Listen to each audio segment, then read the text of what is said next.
आत्मा नमस्ते। आप सभी का मेरे YouTube चैनल शुद्धि हीलिंग सेंटर में एक बार फिर से स्वागत है। जैसे कि हमने अपनी कुछ लास्ट वीडियोस में देखा कि अलग अलग बीमारियों की क्या क्या पॉसिबल फिजिकल, मेंटल, इमोशनल और स्पिरिचुअल कॉजेज़ हैं, तो उसी सीरीज़ को आगे कंटिन्यू करते हुए जो हमारा आज का टॉपिक है दैट इज़ माइग्रेन।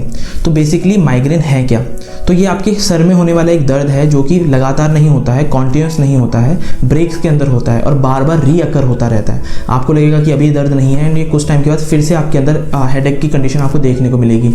माइग्रेन के अंदर बेसिकली आपको एक पिंचिंग पेन होगा, आपको चुभन वाला दर्द होगा, आपको नोजिया, वोमिटिंग, चक्कर आ सकते हैं। तो ऐसी कुछ सिम्टम्स आपको देखने को मिलेंगे। बेसिकली माइग्रेन आपके पूरे सर में भी हो सकता है या फिर माइग्रेन स्पेसिफिकली आपके right side of the brain और left side of the brain के, यानी कि सर के राइट साइड या लेफ्ट साइड में भी हो सकता है। तो ज़्यादातर कंडीशन में ये किसी एक तरफ देखने को मिलता है। इसके क्या क्या फिजिकल कॉजेज़ हैं, अगर इसके बारे में हम लोग बात करें तो बेसिकली स्ट्रेस, एंजाइटी या फिर कभी कोई सीवियर डिप्रेशन रहा है तो उसकी वजह से भी over a period of time आपके अंदर माइग्रेन की कंडीशन देखने को मिल सकती है।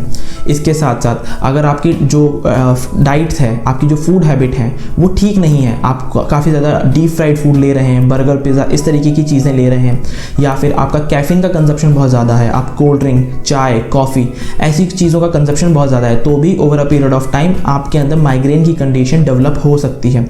इसके साथ साथ वो वुमेन्स जिन्होंने चाइल्ड बर्थ कंट्रोल के लिए कॉन्ट्रासेप्टिव पिल्स का इस्तेमाल किया है, लंबे समय तक कॉन्ट्रासेप्टिव पिल्स का इस्तेमाल करने की वजह से भी ऐसी वुमेन्स के अंदर माइग्रेन की कंडीशन उत्पन्न हो सकती है। इसके साथ अगर हार्मोनल इम्बैलेंस के लिए कभी आपने कोई हार्मोनल थेरेपी ली है, कोई मेडिकेशन ली है जो काफ़ी लंबे समय तक चली है, तो उसके साइड इफ़ेक्ट के कारण भी माइग्रेन की कंडीशन उत्पन्न हो सकती है। और वो मेल्स जिनके अंदर एक अल्कोहल कंजप्शन बहुत ज़्यादा है, स्मोकिंग की एक हैबिट है, तो over a period of time ऐसे लोगों के अंदर भी माइग्रेन की कंडीशन डेवलप हो सकती है। तो ये कुछ फिजिकल कॉजेज़ हैं माइग्रेन के। वहीं अगर हम इमोशनल कॉजेज़ की बात करें माइग्रेन के अंदर, तो बेसिकली जो आपका हेड रीजन है दैट रिप्रेजेंट आई एम, मैं को रिप्रेजेंट करता है, मैं कौन हूँ। तो बेसिकली यहाँ पर एक कंडीशन होती है कि जिन भी लोगों को माइग्रेन की प्रॉब्लम है वो लोग यही नहीं समझ पाते कि मैं कौन हूँ। फॉर एग्जांपल कि आप ये याद करने की कोशिश करें कि आपका मदर का फेस कैसा है, आप आंखें बंद करें और अपने मदर के फेस को याद करने की कोशिश करें। 95% लोग इस चीज़ को कर ही नहीं पाते, उन्हें अपनी मदर का चेहरा ही याद नहीं आता। जबकि द डे आपने बर्थ लिया टिल नाउ आप अपनी मदर के साथ रह रहे हैं, लेकिन फिर भी आप अपनी मदर का चेहरा याद नहीं कर पा रहे, बिकॉज आप चीज़ों को कॉन्शियस लेवल पे नहीं करते हैं। आप अपने बारे में, अपनी सराउंडिंग के बारे में, अपनी डिज़ायर्स, अपनी हॉबीज़ के बारे में ही अवेयर नहीं है। तो इसकी वजह से भी आपके अंदर एक इमोशंस आपकी बॉडी के अंदर स्टोर होते हैं, जिसकी वजह से over a period of time आपके अंदर माइग्रेन की कंडीशन देखने को मिल सकती है। अगर कुछ और कॉजेज़ की बात करें तो अगर डिज़ायर्स के बारे में पता है कि डिज़ायर्स क्या हैं हमारी लाइफ की, हम क्या करना चाहते हैं, हमारी हॉबीज़ क्या हैं, तो वहाँ पर एक और कंडीशन होती है कि मेरी डिज़ायर्स हमें रियलिटी मैच नहीं करती। जब मेरे डिज़ायर्स हमें रियलिटी के अंदर एक डिफरेंस होता है, यानी कि फॉर एग्जांपल एक टीनेजर है जो बड़ा होकर एक आर्टिस्ट, एक पेंटर बनना चाहता है, लेकिन सोसाइटी के प्रेशर में, पीयर प्रेशर में आके या फैमिली प्रेशर में आके वो इंजीनियरिंग के अंदर लेट्स सपोज एडमिशन ले लेता है। अब वो उस काम से प्यार नहीं करता, वो उस काम को करना नहीं चाहता, उस काम में उसका कोई इंटरेस्ट नहीं है, फिर भी वो उस काम को फोर्सफुली करे जा रहा है। तो वहाँ पर एक डिससेटिस्फेक्शन की फीलिंग आती है कि मैं करना तो कुछ और चाहता था, मेरे साथ हो कुछ रहा है। तो ऐसे इमोशन देखने को मिलते हैं माइग्रेन की कंडीशन के अंदर। अगर हम इसके मेंटल कॉजेज़ की बात करें तो ये लोग अपने आप को एक्नॉलेज और एक्सेप्ट नहीं कर पाते। इन्हें लगता है कि XYZ पर्सन है लाइफ में, वो जो पर्सन है वो अपनी लाइफ में काफ़ी कुछ अच्छा कर रहा है, मेरे साथ ऐसा क्यों नहीं हो रहा है। तो इन्हें एक पॉइंट वहाँ पे समझना होगा कि हर पर्सन के अंदर कुछ अच्छाइयाँ होती हैं और कुछ कमियाँ होती हैं। तो हमें पहले उन चीज़ों को एक्नॉलेज करना है। द फर्स्ट स्टेप इज़ कि आप उन्हें एक्नॉलेज करें, उन्हें एक्सेप्ट करें एंड देन उनके ऊपर काम करना शुरू करें। जो अच्छाइयाँ हैं उन्हें और स्ट्रॉन्ग करें और जो कमियाँ हैं उन्हें निकालने के ऊपर काम करें।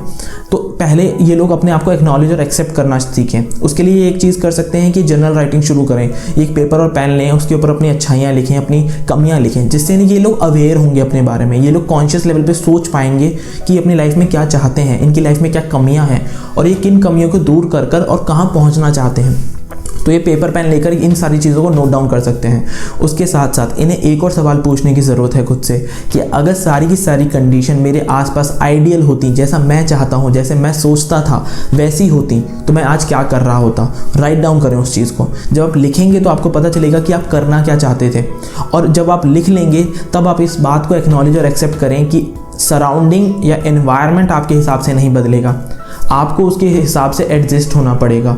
अगर मान लें कि आपको सिंगिंग का शौक़ है और आप अपने वर्क प्लेस के अंदर काफ़ी ज़्यादा बिजी रहते हैं, काफ़ी ज़्यादा स्ट्रेसफुल एनवायरनमेंट है, तो आप क्या कर सकते हैं कि आप वीकेंड्स में अपने लिए टाइम निकालें। तो इस तरीके से आपको चीज़ों को अरेंज करना पड़ेगा, मैनेज करना पड़ेगा, सो दैट कि आप अपनी डिज़ायर्स को भी फुलफिल कर सकें, अपनी हॉबीज़ के लिए टाइम भी निकाल पाएँ, और जो एक एनवायरमेंटल कंडीशन आपके सामने है उसके अंदर एडजस्ट होते हुए एक चीज़ें करें। क्योंकि कोई भी कंडीशन मेरी वजह से आइडियल नहीं होगी, मुझे उन कंडीशंस को अपने लिए आइडियल बनाना है।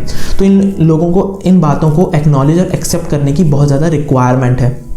उसके साथ साथ अगर अब हम इसके स्पिरिचुअल कॉजेज़ की बात करें तो basically your head region represent I M.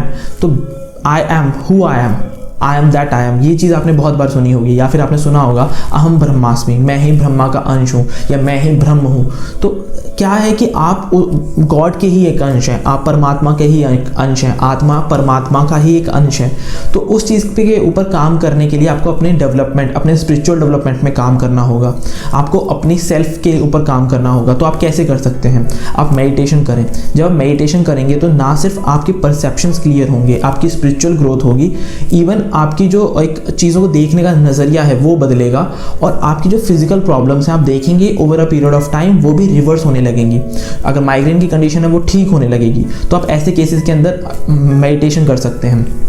उसके साथ साथ अगर आपको काफ़ी सीवियर माइग्रेन रहता है तो आप दिए गए नंबर्स पे कांटेक्ट करके एनर्जी हीलिंग के सेशंस ले सकते हैं। एनर्जी हीलिंग के काफ़ी ट्रिमेंडस रिजल्ट्स हैं, फ्रॉम नॉर्मल फीवर और हेडेक टू कैंसर। तो आप एनर्जी हीलिंग के सेशंस ले सकते हैं। और अगर आपको ऐसी कोई प्रॉब्लम नहीं है और आपके नोन में किसी को ये प्रॉब्लम्स हैं तो आप दिए गए नंबर्स पर कॉन्टैक्ट कर एनर्जी हीलिंग के कोर्सेज सीख सकते हैं, और एनर्जी हीलिंग के कोर्सेज सीख कर ऐसे लोगों को वाया एनर्जी हीलिंग हील कर सकते हैं। और एनर्जी हीलिंग क्या है उससे रिलेटेड वीडियोस भी आपको नीचे ही मिल जाएगी, आप उसे भी जाकर देख सकते हैं। इसके साथ साथ बाकी बीमारियां कौन कौन सी हैं, उनके क्या क्या फिजिकल, मेंटल, इमोशनल और स्पिरिचुअल कॉजेज हैं, तो उससे रिलेटेड वीडियोस भी आपको नीचे ही मिल जाएंगी, आप उन्हें भी जाकर देख सकते हैं। सो टिल देन, आत्मा नमस्ते।